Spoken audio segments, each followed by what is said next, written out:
Look at this roller coaster. It's tall, fast, and extremely steep. Cannibal at Lagoon Amusement Park opened in 2015 and has been considered one of the world's top roller coasters ever since. The park knew its ride would be a hit, claiming it to be a roller coaster that eats other roller coasters. You could call it the apex predator of roller coasters. Wait, no, that tagline has already been taken by a certain Velociraptor-themed roller coaster at Universal's Islands of Adventure. How do you produce a roller coaster that beats, or even eats, others? Well, Lagoon hoped introducing record-breaking and world-first elements would do the trick. Cannibal opened as the steepest roller coaster in North America, featuring an extraordinary 116-degree drop. This would be scary alone, but Lagoon didn't think that was enough. They placed that drop 208 feet, 63 meters above the ground, sure to terrify you before you even board. Cannibal also became the world's first ride to feature a Lagoon roll, a type of inversion which rolls you one way, suspends you on your side, then rolls you the other way, all while floating above a huge waterfall. Yeah, this roller coaster is not for the faint of heart. The thing is, these aren't the most impressive or unique aspects of the ride. Cannibal is not your average roller coaster. You won't find anything similar at your local park anytime soon. Well, unless you live next to Lagoon Amusement Park, then you'll find this exact ride, obviously. So, what is it that makes Cannibal so special? Well, it all has to do with the park itself. Lagoon Amusement Park opened on the 15th of July 1886, except it wasn't an amusement park, nor was it called Lagoon. Lake Park Bathing Resort opened on the 15th of July 1886, featuring a broad selection of leisure activities. The resort was located on the shores of the Great Salt Lake in Utah, USA. Visitors could go roller skating, enjoy water sports, practice their target shooting, or even experience a mule-powered merry-go-round, all in the vicinity of the largest saltwater lake in the Western Hemisphere. Who wouldn't want that? Initially, the resort was successful. See, people did want that. However, in the years following, the water level of the Great Salt Lake began to fall. The edge of the lake started to recede, and with it, the popularity of the resort itself. By 1895, after less than a decade, the Lake Park Bathing Resort had closed its doors for good. Fortunately, the idea of having an amusement park in Utah didn't die there. Railroad tycoon Simon Bamberger, vice president and part owner of the former Lake Park, was determined to keep it alive in some manner. He purchased 7 acres of land just outside Farmington, Utah, and relocated most of the original Lake Park buildings. The new park sat along the banks of a 9-acre lagoon, which inspired a rebrand. Lagoon Amusement Park. I see what they did there. Opened in 1896, right at the end of the Bamberger Railway commuter line connecting to Salt Lake City. The new park was going swimmingly, so swimmingly it was time for a new attraction. In 1899, Lagoon debuted its first thrill ride, Shoot the Chutes, a classic boat ride which saw guests slide down a ramp into the water below. Unfortunately, in 1917, Simon Bamberger gave up his position at the park to become governor of Utah. Probably an upgrade there. Nevertheless, Lagoon continued to develop. A.C. Christensen then took control of the park and set about adding a new attraction. After riding a John Miller designed roller coaster at Kennywood, he knew that he wanted one for his park.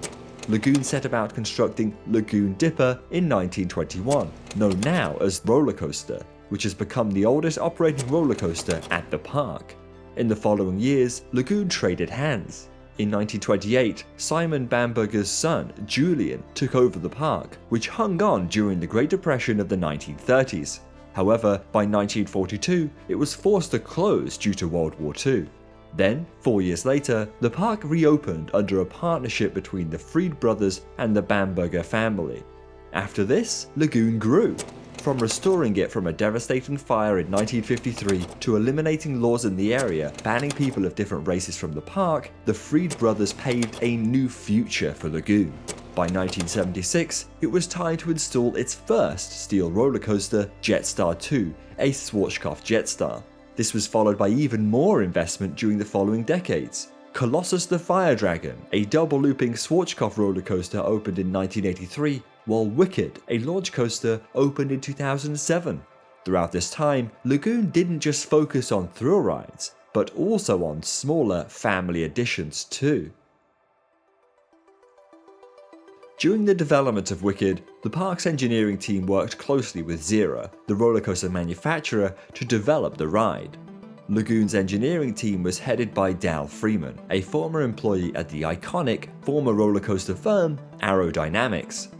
Wicked was a big success, leading park executives to quickly think about their next big addition, a new family coaster.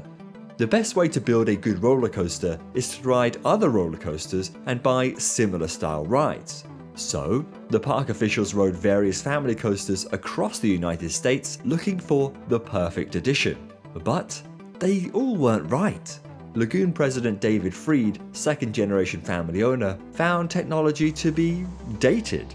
None of the existing rides matched Lagoon's specific requirements. If everything available to you isn't quite right, what do? Well, you do it yourself. So, engineer Dal Freeman suggested to park president David Freed that they can build their own family roller coaster instead. It's not rocket science after all, just DIY it. A theme park building its own roller coaster might not sound out of the ordinary, but it really is.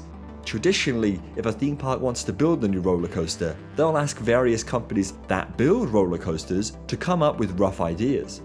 These roller coaster manufacturing companies will produce designs based on their existing portfolio of rides and pitch them to the theme park. Eventually, the theme park picks a ride and asks that company to construct it for them.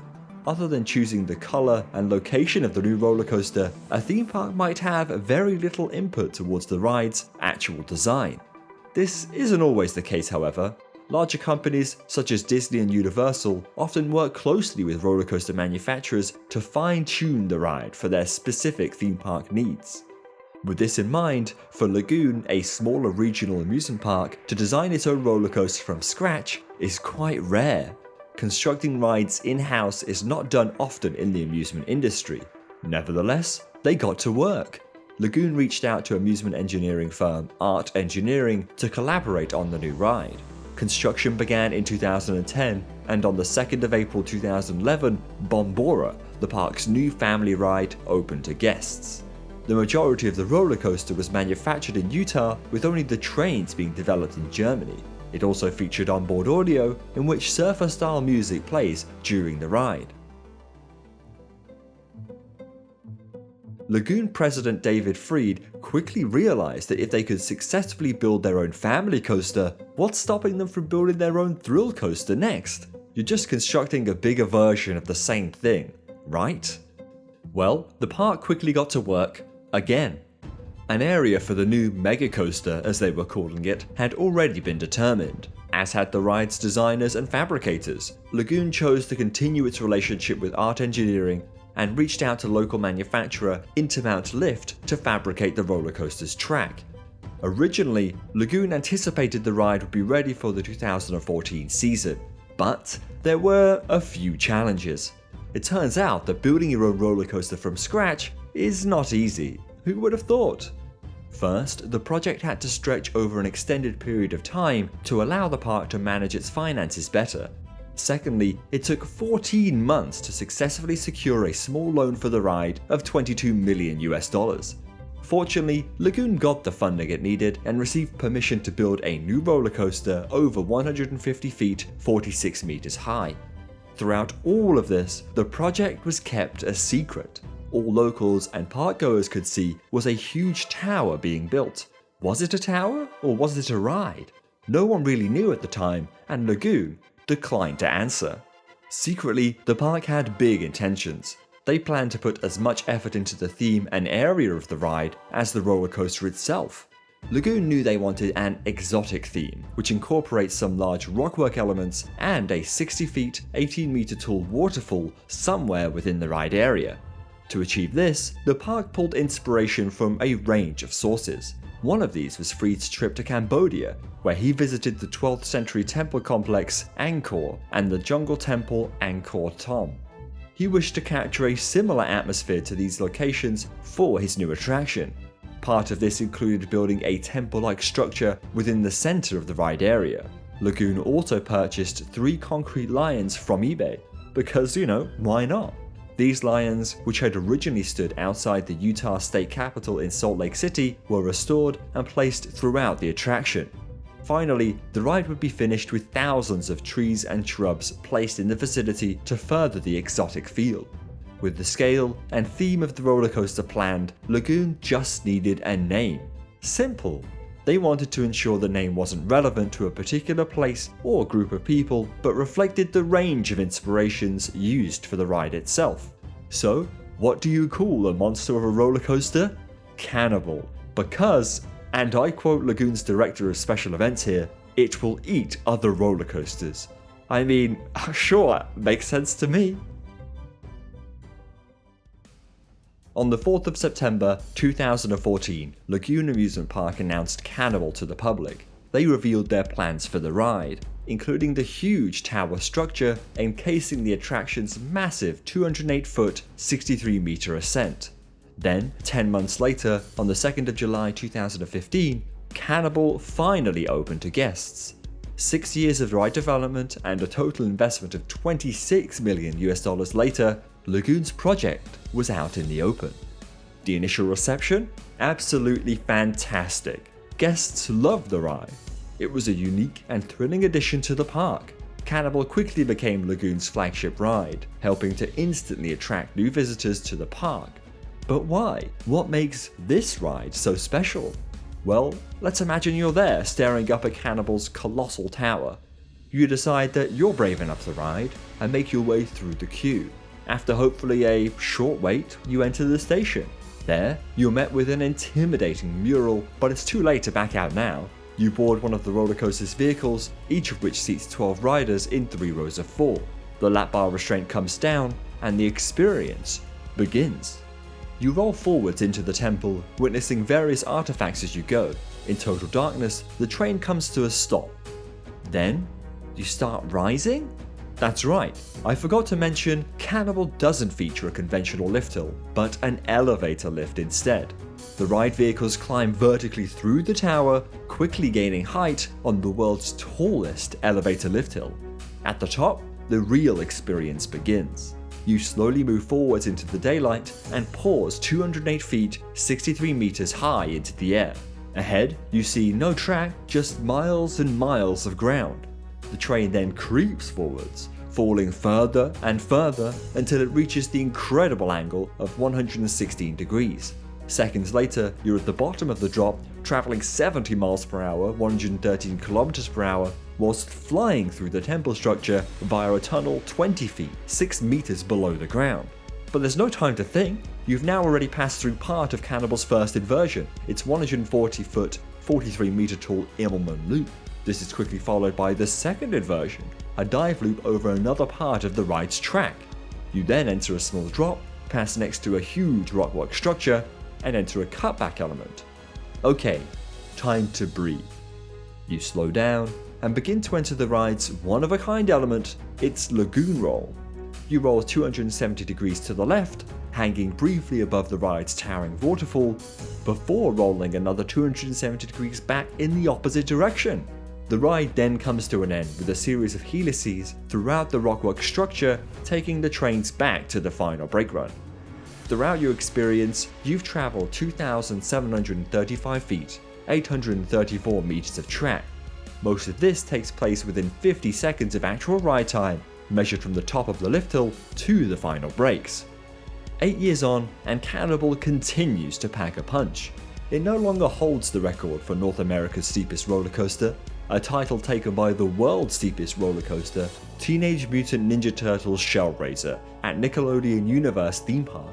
Despite this, its impressive scale, unique elevator lift, and exotic theme ensure Cannibal remains one of the best roller coasters in the United States. Lagoon's story doesn't end there either. Shortly after Cannibal became a resounding success, the park set to work on its next big thing. In strict secrecy, a sizable mountain structure began to appear. Within it, a brand new roller coaster. During late 2022, Lagoon finally began to acknowledge its development, stating, "Primordial, a one-of-a-kind interactive roller coaster, will open sometime in 2023. Much like Lagoon's previous editions, the ride is being built in-house by the park itself on a plot of land 30% larger than Cannibal's." Lagoon's decision to build Bombora, their own family roller coaster, was a bold move. Producing a roller coaster in-house is no easy task. Ultimately, it paid off. Bombora paved the way for the development, construction, and debut of Cannibal, a resounding success of a roller coaster only made possible by the park's talented team. As Lagoon continues to find ways to entice new guests to the park, who knows what unique and incredible attractions they'll build in the future. Thank you for watching, and we'll see you all next time.